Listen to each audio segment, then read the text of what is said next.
ఇక్కడి నుంచే కూర్చుని సూర్యుని చంద్రుని చూసాం, నక్షత్రాన్ని ఇలా ఆకాశం బాగా కనపడుతుంది.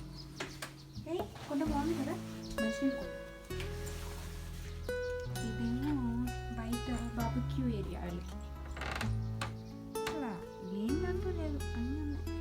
ఇల్లు మేము ఇప్పటివరకు తెలియని దాంట్లో ఇది గుర్తుండిపోయే ప్రదేశం. బాగా అన్నీ గుర్తుండిపోయే ప్రదేశాలే కాబట్టి ఇక్కడ అన్ని సౌకర్యాలు కూడా ఉన్నాయి. కాబట్టి సౌకర్యపరంగా చూస్తే దీనికి మొదటి స్థానం ఇవ్వచ్చు ప్రస్తుతానికి. తర్వాత ఇంకెక్కడికైనా వెళ్ళినప్పుడు మారుతుందేమో తెలియదు.